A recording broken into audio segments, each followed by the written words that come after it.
আমার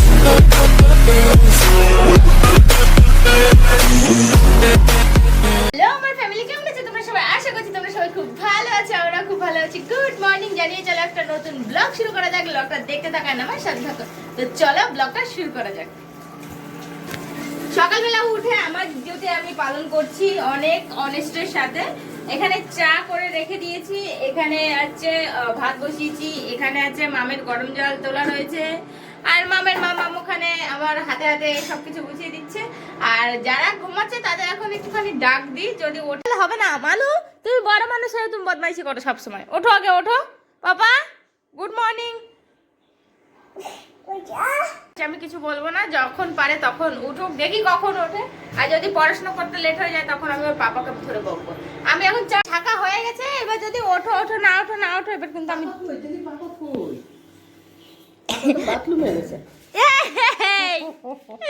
বদমাইশ হাসি ওটাকে। সকালবেলা এখন আমি রান্না করব। এখানে আলু ভেজে রেখে দিয়েছি, আর এখানে আছে সোয়াবিন ভাজি, আলু দিয়ে সোয়াবিন দিয়ে পুরো মশলা ইউজ করব। আর ওই যে উঠেছে সবে চা দুধ খেলো দুজনে, এখন বই নিয়ে বসবে। খেয়ে নিয়েছো? গুড গার্ল, গুড মর্নিং বলে দাও। হ্যাঁ থ্যাংক ইউ। আমার এখানে রান্না ঝোল টোল দেওয়া হয়ে গেছে, এটাকে এখন জাল দেওয়ার জন্য ছেড়ে দিলাম, খেয়ে খাবো। আর এখানে যে বাপ্পেটি পড়াশোনা করছে আর হাঁচি হাঁচি করছে। কি আছে বলো, কি হয়েছে? ওখানে কি করেছে? রং দিয়ে এঁকেছে। দেখি কোনটা কোথায়, দেখি দেখি কোনটা কোথায়, দেখি কানটা ধরে মুলে দেই, দেখি দেখি। আমার ভুল হয়েছে, ক্ষমা করে দেন। বদমাইশ শুধু দেওয়ালে যে রং দিয়ে এঁকেছে। মানে ওখানে চলে যাচ্ছে, আমি আসলাম চাল নিতে, এইখান থেকে চাল নেব, তাই মানুষ সাথে আসলাম। মানুষ ফোন পেতে দেবে টাকা, আমার কাছে ক্যাশ নেই এখন, ওই জন্য মা আমার আমি এসছি না ওই পাশেরটা।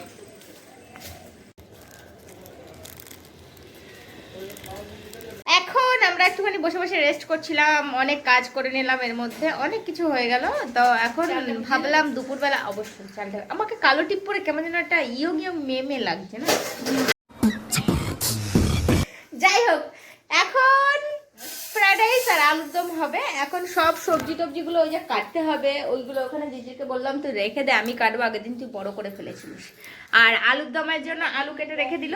দেখতে থাকো, ফ্রাইড রাইসের রেসিপি শেয়ার করছি আজকে, পুরো ফুল রেসিপি তোমাদের সাথে শেয়ার করবো। Okay baby birthday pizza. Oh my god, দেখেছো পিজ্জা মাঙ্গাতে বলছে আমাকে।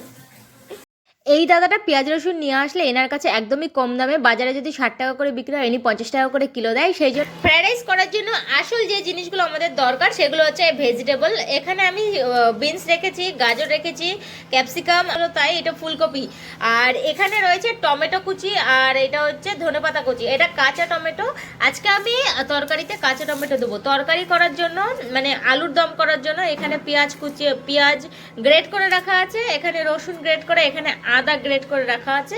আর এইটা দিয়ে আর এইটা দিয়ে তরকারিটা হবে, আর ভাত করার জন্য এইটা হবে। চালগুলো ভেজানো আছে, অনেকক্ষণ আগেই ভিজিয়ে রেখেছিলাম। আর হচ্ছে এই যে হচ্ছে কাজু আর কিশমিশ, এটাকে আমি ভিজিয়ে রেখেছি। আর যেটা দরকার সেটা হচ্ছে গাওয়া ঘি। ঘিটা অনেক সুন্দর গন্ধ, যত ঘিতে গন্ধ হবে তত ভালো গন্ধ বেরোবে, তো সেই জন্য এই ঘিটা আমরা ইউজ করব আজকে। আর এখানে আমি আলু সিদ্ধ বসিয়ে দিয়েছি, আলু সিদ্ধ আমরা নামিয়েছি। এখানে দিয়েছি জল, এটা আছে জলটা একটুখানি গরম হলে এতে দেব এলাচ, লবঙ্গ, একটুখানি ধনেপাতা, আর এইখান থেকে লবণ, আর দেব 2 পিস লেবু। লেবুর রসটা আমি এর মধ্যে এইভাবে চিপে একেবারেই দিয়ে দিচ্ছি, খোসাটাও দিয়ে দেবো। যখন হয়ে যাবে তারপরে আস্তে আস্তে আমি এর থেকে নিয়ে নেব। তারপরে দেব লবণটা, তো এলাচগুলো, তারপরে দেব একটুখানি ধনেপাতা, আর এর মধ্যে দেব তেল। এবার সুন্দর করে এটাকে নেড়ে চেড়ে, বলে না সেই স্যুপ তৈরি করার মতো না, যতক্ষণ না এর থেকে উবাল আসছে ততক্ষণ এরকম করে ছেড়ে দেব।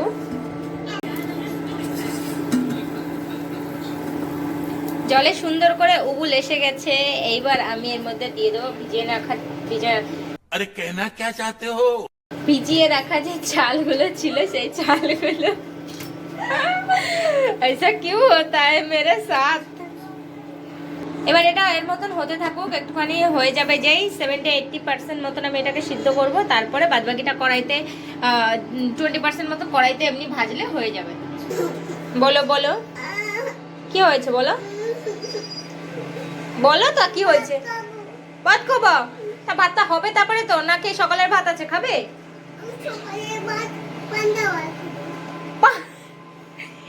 ঠান্ডার মধ্যে, তারপর আবার বৃষ্টি হচ্ছে, এর মধ্যে কেউ পান্তা ভাত খায়? হ্যাঁ, একটা পেঁয়াজ দিয়ে মাখিয়ে দেবো। আচ্ছা ঠিক আছে। ভাত ওদিকে বসানো আছে, ভাতটা হচ্ছে, আর আমি একটুখানি মাথায় তেল নিয়ে নিচ্ছি, কেননা কালকে তেল নেওয়া হয়নি, পরশুদিনকে মাথা ঘষেছিলাম, তাই দিদিকে বললাম একটু তেল দিয়ে দেয়। নারকেল তেল ঠান্ডার সময় জমে গেছে, আর গলাতে হচ্ছে, হাতে বের করে দু হাতে ঘষে তাই তেল গলাতে হচ্ছে। তা এখন আমি একটুখানি তেল নিয়ে নিই, চান করবো একটুখানি পরে, রান্নাটা করে থুয়ে তো আমি চান করবো। মা আমায় দেখো পান্তা ভাত খাবে বললো, দেখো সেই পান্তা ভাত আমি মেখে দিয়েছি, ওই যে গরম ভাত আমি চটকে জল দিয়ে মেখে দিলাম, তাই এখন এই যে বসে বসে খাচ্ছে। তো যাই হোক, এখন আমি তেলটা নিয়ে তারপরে আমি রান্নার দিকে যাচ্ছি, আবার তোমরা রেসিপিটা দেখো। দেখো ভাত হয়ে গেছে, এখন আমি ভাত নামিয়ে দেবো, ভাতটা আমি দেখাচ্ছি কতটুকু হয়েছে। এই যে ভাত এখন এইটুখানি হয়ে গেছে, মানে ভাত হয়ে গেছে, আর একটু একটু শক্ত শক্ত আছে, এটা কড়াইতে দিলে হয়ে যাবে। এখন আমি ভাতটা পুরোপুরি নামিয়ে একদম ঝুড়িতে উপর দিয়ে দেবো। আমাদের ভাত উপর দেওয়া হয়ে গেছে, এবার আমরা রান্না করব আলুর দম। আলুর দমের জন্য কড়াইতে দিয়ে দেবো খানিকটা তেল, যেটাই আমি মশলা মাখাবো। আর এইখান থেকে অনবরত কাজু বাদাম চুরি হয়েই যাচ্ছে 2 প্যাকেটের থেকে, আর এইটুখানি আছে। তো যাই হোক, চলো রান্নায় ফিরি। এখন এতে আমি খানিকটা জিরে ফোড়ন দেবো। এটা জিরেটা একটুখানি কালো কালো হয়ে আসলে তারপরে দেব পেঁয়াজ বাটাটা আগে, তারপরে রসুন বাটাটা, তারপরে লাস্টে দেবো। দেখো সবার প্রথমে বলে দিচ্ছি, পরিমাপ মতন যদি জিনিসপত্র থাকে আর যদি নিজের মনের থেকে রান্না করা যায়, তবে রান্নায় একদম পারফেক্ট টেস্ট আসে। এবার বলে দিচ্ছি, প্রথমে দিয়ে দিচ্ছি পেঁয়াজ বাটা, তারপরে দিলাম রসুন বাটা, তারপরে আদা বাটা দিয়ে একটুখানি নাড়াচাড়া দিয়ে এর মধ্যে দিলাম জিরের গুঁড়ো, তারপরে দিলাম শুকনো লঙ্কার গুঁড়ো, তারপরে দিলাম হলুদ গুঁড়ো, তারপরে দিলাম লবণ গুঁড়ো। সব কিছু দিয়ে ভালো মতন এটাকে আমি একটুখানি নাড়াচাড়া দিয়ে এর মধ্যে একটুখানি জল দেবো, জল দিয়ে ভালো করে এপাশ ওপাশ করে সুন্দর করে আমি এটাকে কষাবো। তারপরে আমি এতে অ্যাড করলাম কেটে রাখা কাঁচা টমেটো কুচি, তারপরে এটাকে ভালো করে একটুখানি ঢেকে আমি কষিয়েছি। কষানোর পরে এটা যখন দেখলাম মশলাটা হয়ে গেছে, কড়াইতে লেগে আসছে, তার মধ্যে দিয়ে দিলাম আলুগুলো সিদ্ধ করে যে রেখে দিয়েছিলাম সেইগুলো। তারপরে একটুখানি আলু দিয়ে বেশি নাড়াচাড়া করার দরকার নেই, কারণ আলুটা আমাদের সিদ্ধ ছিল। তারপরে এতে জল দিয়ে ঢেকে দাও। এইখানে ঝুড়িতে আমি রাইসগুলো এখানে জল ঝরতে দিয়েছিলাম, ফেন পুরো ঝরে গেছে, ওই যে আরেকটু নেই এতে। আর দেখো ভাতগুলো কত সুন্দর ঝরঝরে, এমনি এখনই ভাত ঝরঝরে হয়ে গেছে, আরো এরপরে কড়াইতে দিলে আরো সুন্দর ঝরঝরে হয়ে যাবে। আর ভাত দেখো একটুখানি মতন হয়েছে। তুমি কি বাসমতি চাল যদি ঠিকঠাক ভাবে সিদ্ধ করা যায় আর ভালো করে যদি মানে উপর দেওয়া যায়, দেখো ভাতের দাঁড়া রাখ, এ বাবা নিয়ম নি খেয়ে নিল।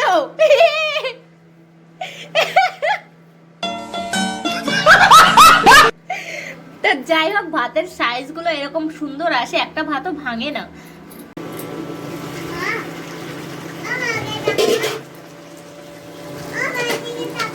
দাঁড়াও আমি রান্নাটা করে নিই, দাঁড়াও বাবা। হ্যাঁ দেখেছি, আমার মেয়েও কোনদিন ইউটিউব ব্লগার হয়ে যাবে আমি শুধু তাই ভাবি, আমাকে দেখে দেখে কপি করছে। আলুর দমটা আমাদের প্রায় হয়ে এসছে, আর একটুখানি ঝোলটা টানাবো, তারপরে নামিয়ে দেবো। আলুর দম আমাদের রেডি হয়ে গেছে, একদম ফ্রাইড রাইস হোক আর যে কোনো রাইস হোক তার সাথে একদম পারফেক্ট আলুর দম আমাদের রেডি। এইবার চলো আমরা রাইসে চলে যাই, কি করে রাইসটা পাকাবো। কড়াই ধুয়ে নিয়ে চলে আসলাম, এইবার আমরা আসল প্রসেসে যাব রাইসটা পাকানোর জন্য। তো সবার প্রথমে আগে কড়াইতে দিয়ে দেবো, কড়াইতে দিয়ে দিলাম ফার্স্টে তেল। আমি তেলের সাথে ঘিও ইউজ করব, কিন্তু ঘিটা এখন একটুখানি কম ইউজ করব, আমি দেখাচ্ছি পরে প্রসেসে, তোমরা দেখতে থাকো।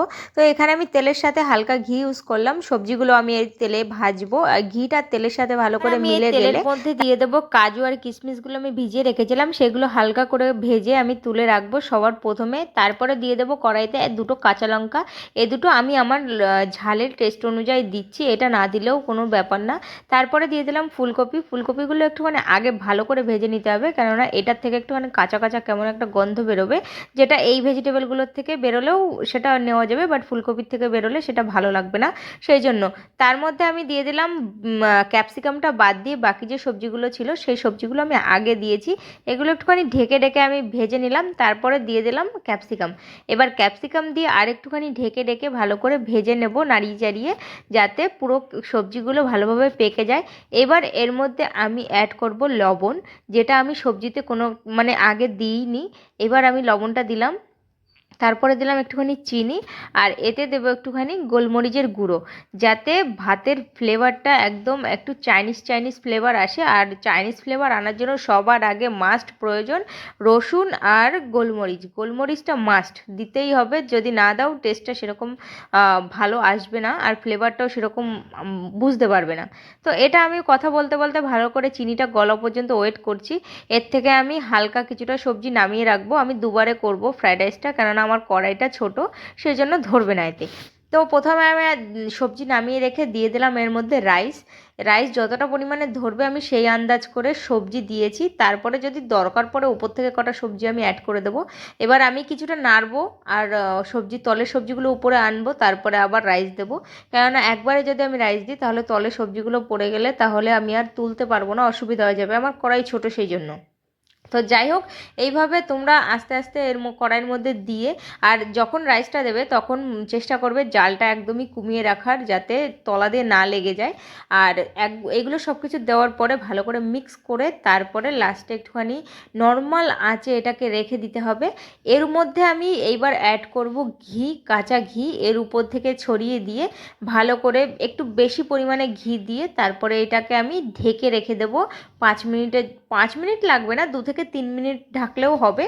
আর এটাকে ঢেকে এবার আমি ওই ঘিটা যতক্ষণ না গলে ভাতের সাথে মিশে যাচ্ছে ততক্ষণ আমি এটাকে এই অবস্থায় ছেড়ে দেবো। তাহলে আমাদের রেসিপি তৈরি হয়ে গেল। তোমাদের কেমন লাগলো অবশ্যই কমেন্ট করে জানিও। আর একেবারে থালায় সার্ভ করে খাওয়ার সময় তোমাদের রিভিউ দিয়ে দেবো। আর তোমরাও বাড়ি চাইলে এরকম করে সিম্পল, একদম সিম্পল পদ্ধতিতে এরকম ভাবে ফ্রাইড রাইস আলুদম করে খেতে পারো। তো যাই হোক, চলো একবারে রিভিউ দিচ্ছি লাস্টে। আমাদের ভাত নামিয়ে রেখেছি, এবার উপর থেকে কাজু বাদাম দিয়ে দিলাম। এবারে জানিও আর খেতে কেমন লাগছে অবশ্যই রিভিউ তোমাদের দিচ্ছি। আমাদের ফ্রাইড রাইস থালায় থালায় সার্ভ করে দিলাম। আর এইটা হচ্ছে সকালের তরকারি রান্না করেছিলাম, সেইটা সয়াবিনের তরকারি। আর আরাধ্যার পাপার জন্য এই যে এইখানে আগে তুলে রেখে দিয়েছি, ও রাত্রে এসে খাবে। আর এখানে আমাদের হালকা রাইস আছে, এগুলো আমরাই খেয়ে নেবো এখন। আর আরাধ্যার পাপার জন্য তোলা রয়েছে। চলো এবার খেয়ে রিভিউ। বাইটটা নেবে তারপরে তো বলবে। ও থ্যাংক ইউ। চলো এবার তুমি খাও।